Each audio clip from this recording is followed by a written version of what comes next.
কোন জাহান্নাম? আল্লাহ ভয় দেখাচ্ছেন সেই জাহান্নাম যেই জাহান্নামে 19 জন কঠিন মনের ফেরেশতা আছে। তারা দায়িত্বশীল ফেরেশতা, তাদের আন্ডারে আর অনেক ফেরেশতা থাকতে পারেন। আলাইহা তিসআতা আশর, সেখানে 19 জন শক্তিশালী ফেরেশতা আছেন।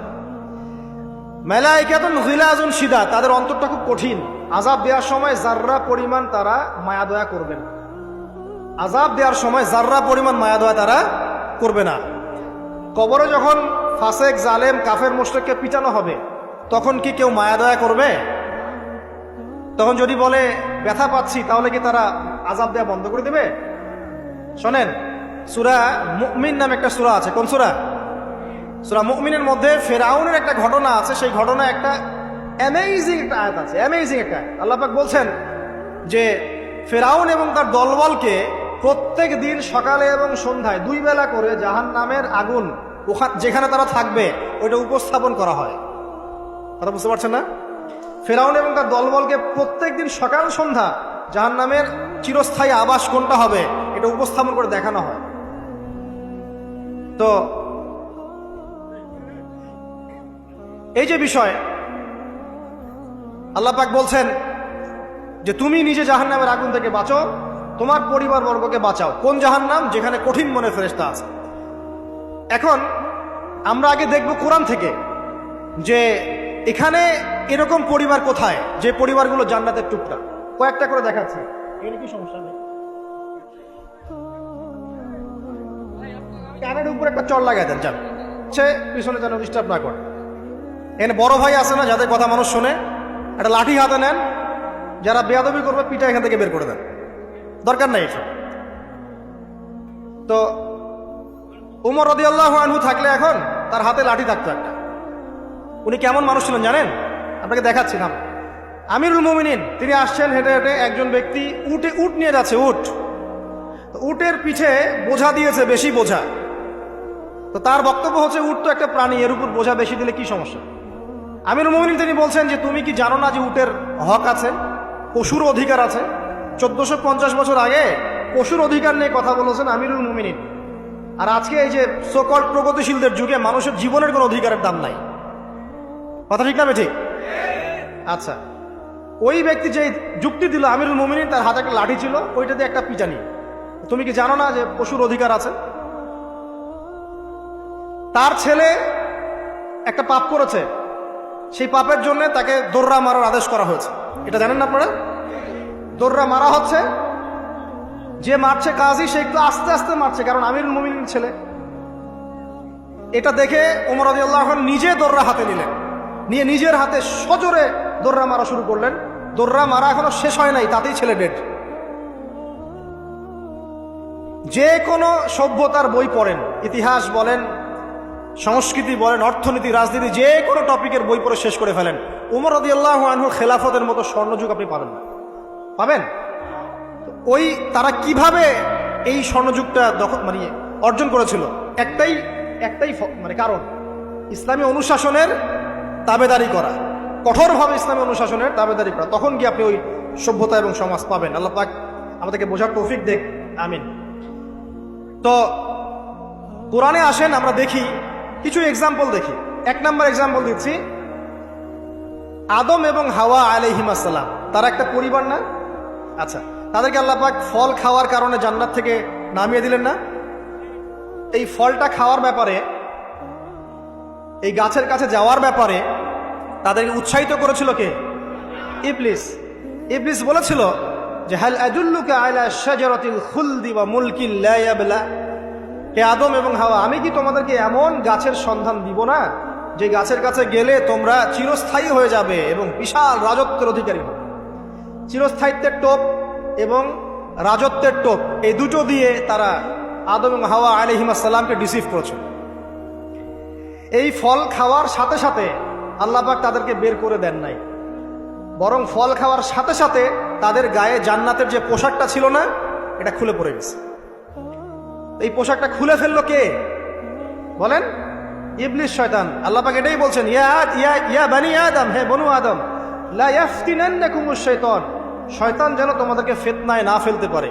কামা আখরাজা আবাওয়াইকুম মিনাল জান্নাহ, ঠিক যেমন করে সে তোমাদের পিতামাতাকে জান্নাত থেকে বের করে দিয়েছে। ইয়ানজিউ আনহুমা লিবাসাহুমা, শয়তান তোমাদের পিতামাতার লেবাস পোশাক খুলে ফেলে দিয়েছিল, লিউরিয়াহুমা মিন সাওআতিহিমা, যাতে করে তাদের লজ্জাস্থান উন্মুক্ত হয়ে যায়। তাহলে আমাদের পিতামাতাকে নগ্ন করে দিয়েছিল কে? ইবলিস। তাহলে এখন আপনি বলেন আমাকে, এই যুগে যারা মুসলিমদের, মুমিনদের, নরনারীদের গা থেকে পোশাক খুলে ফেলতে চায়, এরা কার এজেন্ট বলেন? বুঝতে পারছেন এবার? এই যে নগ্নতা অশ্লীলতার যে আন্দোলন চলছে, হ্যাঁ, 1000 বছরের সংস্কৃতি, আমরা মাদেরকে দেখেছি ব্লাউজ পরতো না, নাউজুবিল্লাহ, এই সেই, হ্যাঁ আমরা এরকমই পোশাক পরবো। ছোট হতে হতে হতে হতে এখন এক পর্যায়ে দেখবেন বিকিনি পরে ঘুরবে কয়দিন পর, দেখবেন। বিশ্বাস করছেন এই কথাটা? দেখবেন ইনশাল্লাহ, আল্লাহ না করুক, তবে হবে, এটা আমি জানি, বিকজ হাদিস আমি পড়েছি। শেষ জামানায় এরকম নগ্নতা, অশ্লীলতা, বেহায়াপনা বাড়তেই থাকে। এবং এমন একটা সময় আসবে যে মানুষ রাস্তাঘাটে জেনা করবে। ওই যুগের সবচেয়ে ভালো ব্যক্তি হবে সে, যে তাকে গিয়ে বলবে, বাবা তুমি এইখানে জেনা করছো ভালো, একটু দেওয়ালের পিছনে যেতে পারলা না, সে হবে ওই জমানার ভালো ব্যক্তি। আপনি হাদিসটা বিশ্বাস করলেন না? আমি নিজে হাদিস পড়েছি যে রাস্তাঘাটে মানুষ জেনা করবে।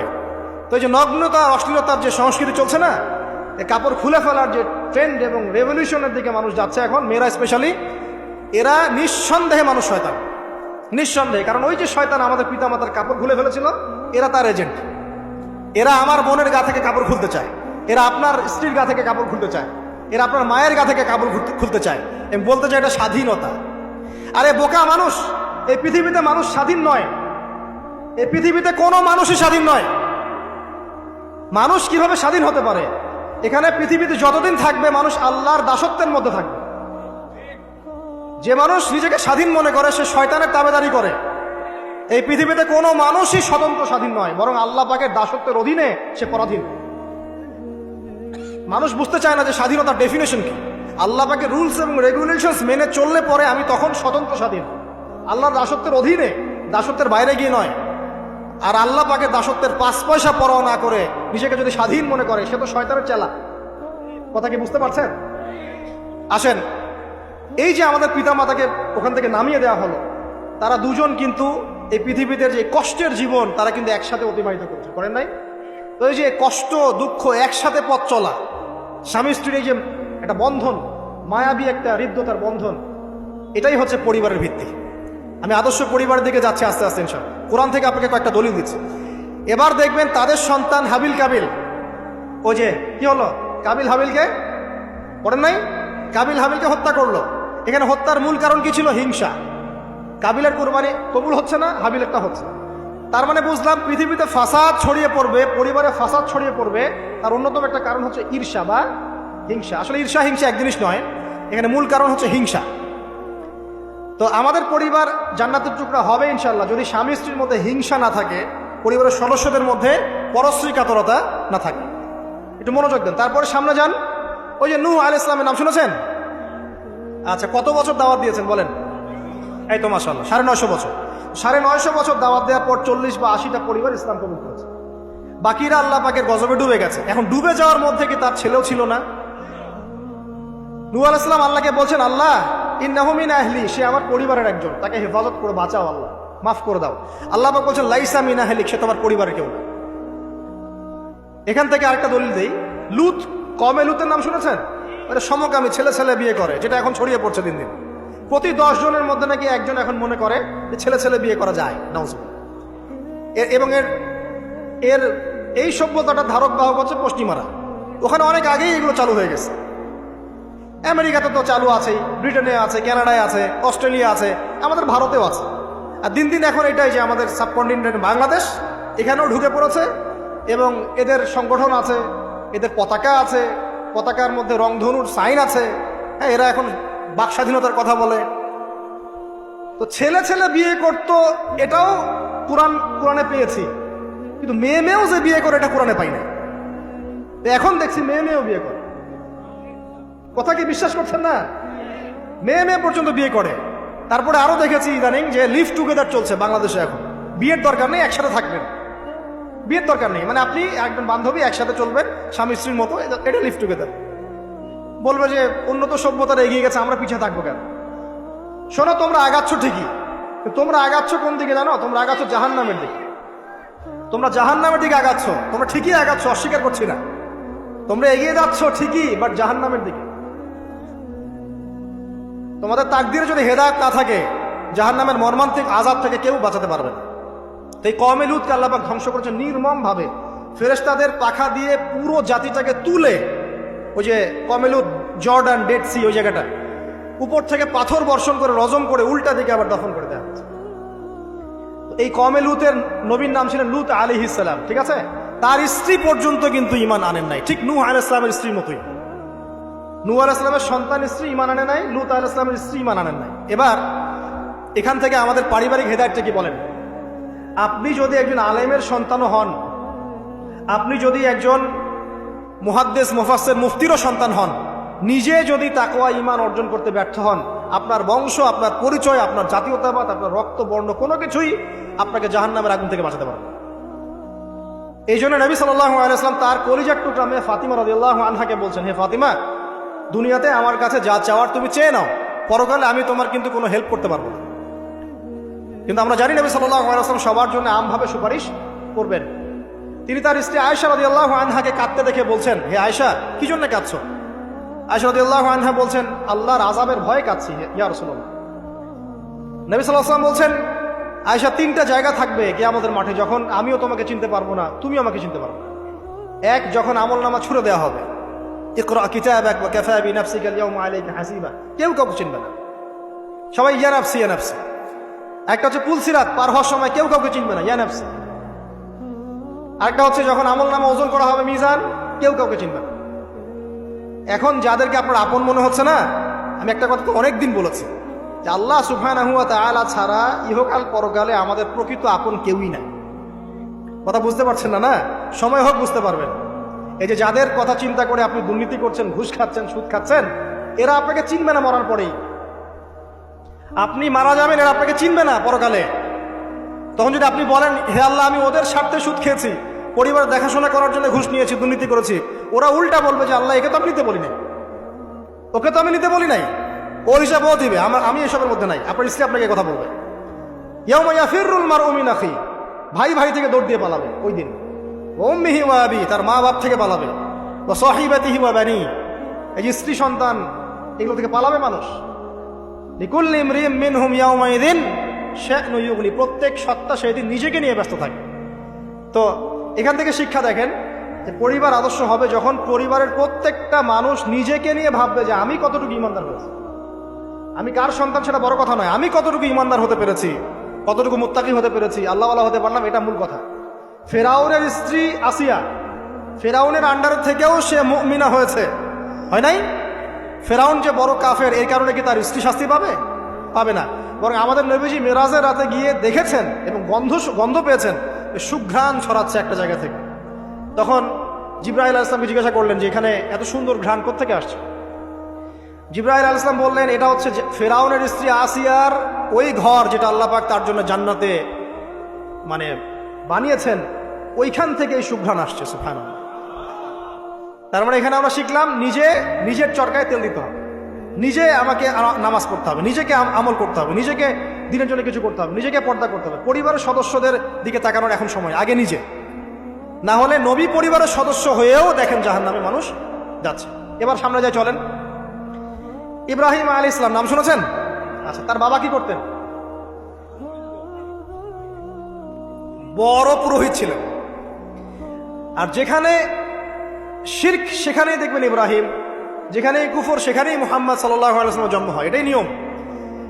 তো সেখানে আল্লাহ পাক জন্ম দিলেন ইব্রাহিম আলাইহিস সালামকে, যিনি তার পিতাকে নসিহত করছেন, আব্বা তুমি কেন লিমা তা'বুদু, তুমি কেন এমন এক সত্তার ইবাদত করো, মা লা ইয়াসমাউ, যে শুনতেও পারে না, ওয়ালা ইউবসিরু, সে দেখতেও পারে না, ওয়ালা ইউগনি আনকা শাইআ, সে তোমার কোনো উপকারও করতে পারে না, ক্ষতিও করতে পারে না।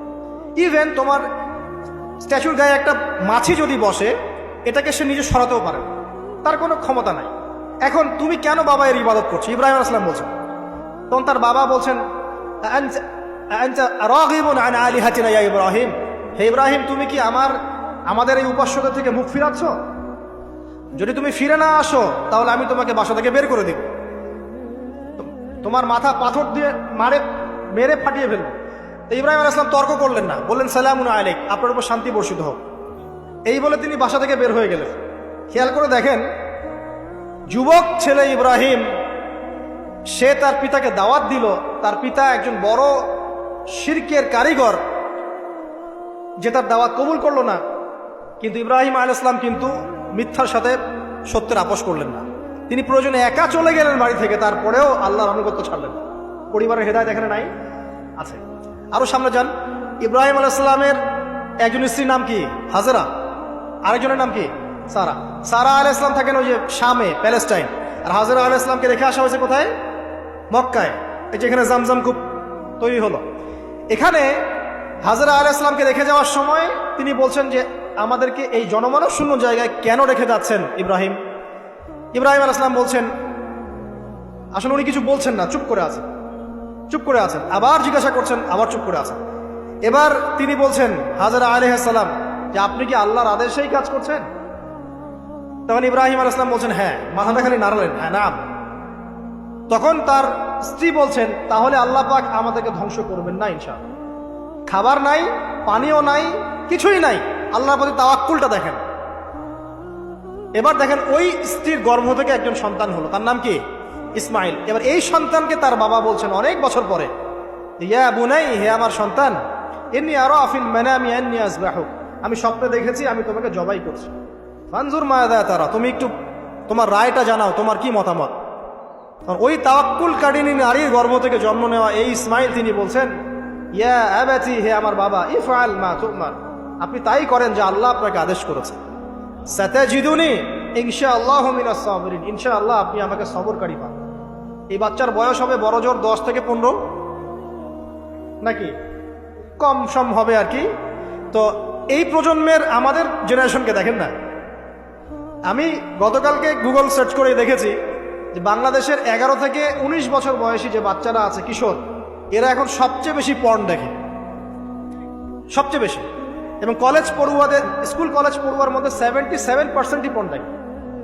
এবং ইন টোটাল হিসাব করে দেখা যায় বাংলাদেশে 92% মানুষ পর্ন আসক্ত, মানে পর্ন আসক্ত না হলেও পর্ন দেখে। তো ওই যে কিশোর ইসমাইলের চেতনা দেখেন আর আমাদের এই যুব সমাজের চেতনা দেখেন, পার্থক্যটা করেন আপনি, তাহলে বুঝতে পারবেন কিভাবে রেভলিউশন হয়েছে ইসলামের, এখন কেন হচ্ছে না আপনি নিজেই বুঝতে পারবেন। আমাদের কারণেই হচ্ছে না। আসেন এবার এই সন্তানকে যে জবাই করার ঘটনা, আল্লাহ পাক হাদিয়া পাঠালেন, তাকে জবাই করতে হলো না। এখান থেকে আমরা কুরবানির ঈদ পালন করছি, তাই না? আচ্ছা, এখানে আমি পরিবারের হেদায়েত হিসাবে এটা ফাইন্ড আউট করছি আপনাদের জন্য যে যদি পরিবারের নারীরা হয় এই হাজরা আলাইহিস সালামের মতো সহনশীলা, সবরকারিণী এবং তাওয়াক্কুলকারিণী, তখনই গিয়ে তাদের গর্ভ থেকে ইসমাইলের মতো সন্তান জন্ম হবে ইনশাআল্লাহ। যাদেরকে আল্লাহর জন্য কুরবানি করতে চাইলে তারা বলবে কোনো সমস্যা নাই, প্রয়োজন আল্লাহর জন্য কুরবান হয়ে যাবে। তো এখানে কার ভূমিকা বেশি, বাবার না মায়ের? তাকে কিন্তু তার বাবা মানুষ করেননি, তার বাবা ওইখানে থাকেন সিরিয়ায়, শামে, মাঝে মাঝে আসা যাওয়া করেন। তার বেশিরভাগ সময় তাকে প্যারেন্টিং কে করেছে? তার মা। ওই মায়ের গর্ভ থেকে এমন সন্তান আশা করা যায়? তো এখনকার এই সিরিয়াল দেখা মেয়েদের গর্ভ থেকে এমন সন্তান আশা করা যায়? এখনকার ওইসব মেয়েদের গর্ভ থেকে আশা করা যায়? এটা স্বামী দিতে পারলে সে খুশি, দিতে না পারলে অসন্তুষ্ট, বেজার। স্বামীকে প্রেসার দিতে দিতে, মানসিক কষ্ট দিতে দিতে স্বামীকে বুড়া বানায় ফেলে দিয়েছে। আমাদের নবীজি দোয়া করতেন আল্লাহর কাছে, আল্লাহ আমি এমন স্ত্রী থেকে তোমার কাছে আশ্রয় চাই যে আমাকে বৃদ্ধ হওয়ার আগেই বুড়া বানায় ফেলবে। বৃদ্ধ হওয়ার আগেও স্ত্রী চাইলে স্বামীকে বুড়া বানাতে পারে। দেখা যায় অনেক সময় অনেক পরিবার স্ত্রীদের মানসিক টর্চারের কারণে স্বামীরা স্ট্রোকের শিকার হয়, রোগ ব্যাধির শিকার হয়, হার্ট স্ট্রোক করে, হাই প্রেশারের শিকার হয়, পেরেশান, দিনের জন্য কাজ করা তো দূরের কথা, দুনিয়া সামলাতে তার সারাদিন চলবে। এই নারীরা কি হাজরা আলাইহিস সালামের মতো? যখন এমন নারীরা ঘরে ঘরে তৈরি হবে তখন দেখবেন আদর্শ পরিবার ঠিকই গঠিত হবে। তো বিয়ে করলে এই ধরনের মেয়েকে করবেন, রূপের সৌন্দর্য দেখে, টাকা পয়সা দেখে আর অন্যান্য বিষয়গুলো দেখে এত বেশি ইমপ্রেসড হওয়ার দরকার নেই। আপনি দেখবেন দিনদারিতা আছে কিনা। এবং দিনদারিতা কিন্তু শুধু বোরখার মধ্যেই থাকে না। আপনাকে কথা বলে প্রশ্ন উত্তরের মাধ্যমে পাত্রী দেখার সময় এগুলো যাচ করতে হবে। আপনাকে ওর মাকে দেখতে হবে, তার মা কেমন, কোন মায়ের সন্তান সে, তার মায়ের আকীদা কেমন, তার মা কেমনে চলাফেরা করে, ওর নানি কেমন, ওর পরিবারের সদস্যরা কেমন, এগুলো দেখে মেয়ে চুজ করবেন। এই যে নসিহতগুলো করছি, যারা আনম্যারিড তোমার জন্য এগুলো সোনার চেয়ে বেশি দামি। কারণ এই ডিসিশনটা এত এত গুরুত্বপূর্ণ যে জীবনে যদি এটাতে ভুল করে ফেলেন কখনো, সারাটা জীবন আপনাকে এই বোঝা টানতে হবে। এবং এমন কষ্ট আসবে যেটা আপনার ওই যে বিয়ের পর নতুনত্বর সাময়িক সুখা থাকে 1 বছর 2 বছর 2.5 বছর 3 বছর, পরে দেখবেন সারা জীবনটা জাহান্নাম হয়ে গেছে। তো একটা নসিহত, বাড়ির স্ত্রীরা এবং বোনরা যদি হাজেরা আলাইহিস সালামের মতো হতে পারে ইনশাআল্লাহ তাআলা আদর্শ পরিবার গড়ে উঠবে ইনশাআল্লাহ। আল্লাহ পাক তৌফিক এনায়েত করুন, আমিন। আরো সামনে যান, এখানে দেখেন লুকমান হাকিম, নাম শুনেছেন? তিনি একজন বিজ্ঞ মানুষ ছিলেন। অনেকে বলেছেন নবী ছিলেন, কেউ বলেছেন নবী ছিলেন না। যাই হোক, তিনি তার সন্তানকে কিছু নসিহত করছেন। কি চমৎকার নসিহত! তিনি সন্তানকে নসিহত করছেন, ইয়া বুনাইয়া, হে আমার ছোট্ট বৎস, লা তুশরিক বিল্লাহ, তুমি আল্লাহর সাথে কাউকে শরীক করো না। ইন্না শিরকা লা যুলমুন আযীম, কারণ শিরক হচ্ছে মহান জুলুম। ছোট্ট একটা বাচ্চা শিরকের বোঝেটা কি? কিছু বোঝে? আমরা আমাদের ছোট বাচ্চাদেরকে কি শিখাই? জীবনে বড় হওয়া, প্রতিষ্ঠিত হওয়া, ইত্যাদি ইত্যাদি, তাই না? কিন্তু এখানে দেখেন লুকমান হাকিম আলাইহিস সালাম তিনি তার সন্তানকে শিরকের শিক্ষা দিচ্ছেন। পিতামাতার খেদমত করবে, তাদের অবাধ্য হবে না, সৎ কাজের আদেশ করবে, অসৎ কাজে নিষেধ করবে, ঠিক আছে? বিপদে পড়লে সবর করবে, গাধার মতো উচ্চস্বরে কথা বলবে না। এই নসিহতগুলো করছেন লোকমান তার সন্তানকে আলাইহিস সালাম। এখান থেকে প্যারেন্টিং পাচ্ছেন না যে আপনি আপনার সন্তানকে, পরিবারের সদস্যদেরকে কি নসিহত করবেন? এবার কোরআনের পাতায় পাতায় আছে। ইয়াকুব আলাইহিস সালাম তার সন্তানদেরকে নসিহত করছেন, আমার পরে তোমরা কার ইবাদত করবে? তারা বলছে আমরা আল্লাহর ইবাদত করবো ইনশাআল্লাহ তাআলা। ইউসুফ আলাইহিস সালামের সাথে তার পিতার একটা গভীর প্রেমের সম্পর্ক ছিল। আসহাবুল কাহফের মধ্যে আপনি এর এক্সাম্পল পাবেন। তো কোরআনের এভাবে পাতায় পাতায় আপনি দেখবেন যে আলহামদুলিল্লাহ আল্লাহ পাক আমাদেরকে আদর্শ পরিবার গড়ার এই মেসেজগুলো দিয়েছেন। বলতে গেলে অনেক লম্বা সময় চলে যাবে, তো বাকিগুলো আপনারা খুঁজে বের করবেন ইনশাআল্লাহ। আল্লাহ পাক তৌফিক দান করুন। এবার আসেন যে নবী সাল্লাল্লাহু আলাইহি ওয়াসাল্লাম এবং সাহাবায়ে কেরামের যুগে পরিবারগুলো কেমন ছিল। খুব শর্ট করে বলি, তখন পরিবারের মধ্যে তাওহীদ ছিল, ঠিক আছে? পরিবারের মধ্যে সুন্নত ছিল, পরিবারে কোরআনের তালিম চর্চা ছিল, পরিবারে পর্দা ছিল, পরিবারের মধ্যে দেখবেন আপনি মাশাআল্লাহ ইসলামিক অনুশাসন ছিল, একটা শাসনের লাঠি ছিল, পরিবারের মধ্যে হৃদ্যতা, ভালোবাসার বন্ধন ছিল, হ্যাঁ, পরিবারে হালাল রিজিকের প্রাচুর্য ছিল, পরিবারের মধ্যে অপসংস্কৃতি ছিল না, ইসলামিক সংস্কৃতি ছিল। মানে ওই সময় পরিবারগুলো এক একটা সোনার টুকরা ছিল না, তাই না? ছিল না, জান্নাতের টুকরা ছিল। মানে যত ভালো গুণ সব পরিবারে ছিল, আর খারাপ গুণের সাথে তারা খুব একটা সম্পর্কিত ছিলেন না, আলহামদুলিল্লাহ। কিন্তু নবী সাল্লাল্লাহু আলাইহি ওয়াসাল্লাম শেষ জামানার হাদিসগুলো যখন বর্ণনা করেছেন, তখন যে কথাগুলো বলেছেন যে শেষ জামানায় পরিবারের ভাঙনগুলো বেশি হবে, বিচ্ছেদ বেশি হতে পারে, সন্তানরা দেখবেন পিতামাতাকে সম্মান করবে না, হ্যাঁ, পরিবারে আপনার অপসংস্কৃতি অনুপ্রবেশ করবে, জেনা বেড়ে যাবে, মাদক বেড়ে যাবে, অশ্লীলতা বেহায়াপনা বেড়ে যাবে, প্রতিবেশীর অধিকার ক্ষুণ্ণ করা হবে, ভাইয়ে ভাইকে খুন করবে, বোন বোনকে মানে চুলাচুলি করবে, মানে পরিবারে অশান্তি বিরাজ করবে, এমনটা হাদিসের মধ্যে কিন্তু বর্ণিত আছে, প্রচুর হাদিস আছে। তো এই অবস্থায় একটু আপনাকে দেখাই যে এখন এমন একটা অবস্থা চলছে যে আপনি ম্যাক্সিমাম পরিবারগুলোর মধ্যে যাবেন, আপনি গিয়ে দেখবেন ম্যাক্সিমাম পরিবারে কিন্তু নামাজটা নাই। ম্যাক্সিমাম পরিবারে যাবেন, আপনি গিয়ে দেখবেন সেখানে কিন্তু পর্দাটা নাই। বেশিরভাগ পরিবারে আপনি যান, দেখেন দিনের ইলম চর্চার যে গুরুত্ব, এটা কিন্তু ওখানে দেখবেন আপনি নাই। বেশিরভাগ পরিবারে দেখেন আপনি এখানে হালাল হারামের কোনো পরোয়া নাই, রিজিক আসতেছে কোন দিক থেকে আসুক, ঠিক আছে? বেশিরভাগ পরিবারে দেখবেন স্বামী স্ত্রীর মধ্যে খুব একটা হৃদ্যতা, ভালোবাসার বন্ধন পাওয়া যাচ্ছে না। প্যারেন্টিংসগুলো ঠিক নাই, খাবারের উৎসগুলো ঠিক নাই, অপসংস্কৃতি আছে পরিবারে। এখন মাদক ঢুকে গেছে, জেনা ঢুকে গেছে, পর্ন ঢুকে গেছে, ঠিক আছে? এই যে ডিভাইসের এডিকশন ঢুকে গেছে। মানে অন্তর্নিহিত সম্পর্কগুলো, যে হৃদ্যতা ভালোবাসার সম্পর্কগুলো ছিল এবং ইসলামিক রীতি নৈতিকতাগুলো ছিল, এখন এগুলো কিন্তু দিন দিন পরিবার থেকে কমে যাচ্ছে। এতে করে পরিবারে ডিভোর্স বাড়ছে। যেমন প্রতি 1 ঘন্টায় ঢাকায় একটা করে ডিভোর্স, মানে প্রতি 24 ঘন্টায় 24টা ডিভোর্স ঢাকায় হয়। এবং আমেরিকার মতো কান্ট্রিতে প্রতি 13 সেকেন্ডে একটা করে ডিভোর্স হয়, ঠিক আছে? দেখা যায় গড়ে প্রতিদিন, এই বিশ্বে গড়ে প্রতিদিন 29 জন মানুষ আত্মহত্যা করছে এখন ফ্রাস্ট্রেট হয়ে, পারিবারিক কলহের শিকার হয়ে। দেখা যায় গড়ে প্রায় 30 to 40% মেয়ে এখন পারিবারিক সহিংসতার শিকার হচ্ছে, যৌতুকের কারণে, আপনার পরকীয়ার কারণে। আর পরকীয়ার কথা তো বলতেই ভুলে গেছে যে ম্যাক্সিমাম পরিবারে এখন পরকীয়া চলছে। স্বামী স্ত্রী কিনে সন্তুষ্ট না, স্ত্রী স্বামী কিনে সন্তুষ্ট না, দেখবেন পরকীয়া এটা কমন হয়ে যাচ্ছে। ম্যাক্সিমাম পরিবার আপনি দেখবেন যে পর্ন ঢুকে গেছে, জেনা ঢুকে গেছে, মানে জেনাটাকে সহজ করে ফেলা হচ্ছে। এবং প্রগতির নামে আমরা এখন এমন এমন কিছু কালচার লালন পালন করছি যেগুলো আস্তে আস্তে আমাদেরকে ইসলাম থেকে সরিয়ে দিচ্ছে। তো পরিবারের অবস্থা এখন ভয়াবহ খারাপ। আত্মহত্যার প্রবণতা বাড়ছে, যৌতুক বাড়ছে, আপনার মাদকাসক্ত ছেলেমেয়ের সংখ্যা বাড়ছে, হ্যাঁ, পর্ন এডিক্টেড ছেলের সংখ্যা বাড়ছে। এরা না দেশকে কিছু দিতে পারছে, না সমাজকে, না জাতিকে। এরা কিন্তু আসলে সম্পদ না, এরা বরং বোঝা হচ্ছে। দুনিয়াবি বিষয়গুলোকে অনেক বেশি গুরুত্ব দেওয়া হচ্ছে, এতে করে দিনটা কিন্তু সংকুচিত হচ্ছে।